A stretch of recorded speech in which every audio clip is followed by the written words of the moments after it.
Hindi hadlang ang madulas, matarik at maputik na daan para marating at mayabot sa katutubong Aita sa Kapas Tarlac ang tulong mula sa pamalaang panlalawigan ng Tarlac sa pangunguna ni Tarlac Governor Christian Yap. Hindi naging madali ang pagpunta sa lugar ng mga katutubong Aita. May oras nga na nabalahaw pa ang kanilang sasakyan. Di na makaabot ang sasakyan sa mga sityo.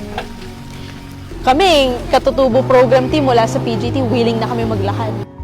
Sa sobrang tuwa namin, nakita namin yung mga bata. Sigaw sila, may bisita, may bisita. Bitbit ng grupo ang mga gamot, hose, solar lights at iba pa. Bagay na laking ginhawa para sa mga residente. Mga programa po kasi si Governor Christian Yap na suporta, no, sa mga iba't ibang sityo dito sa probinsya ng Tarlac.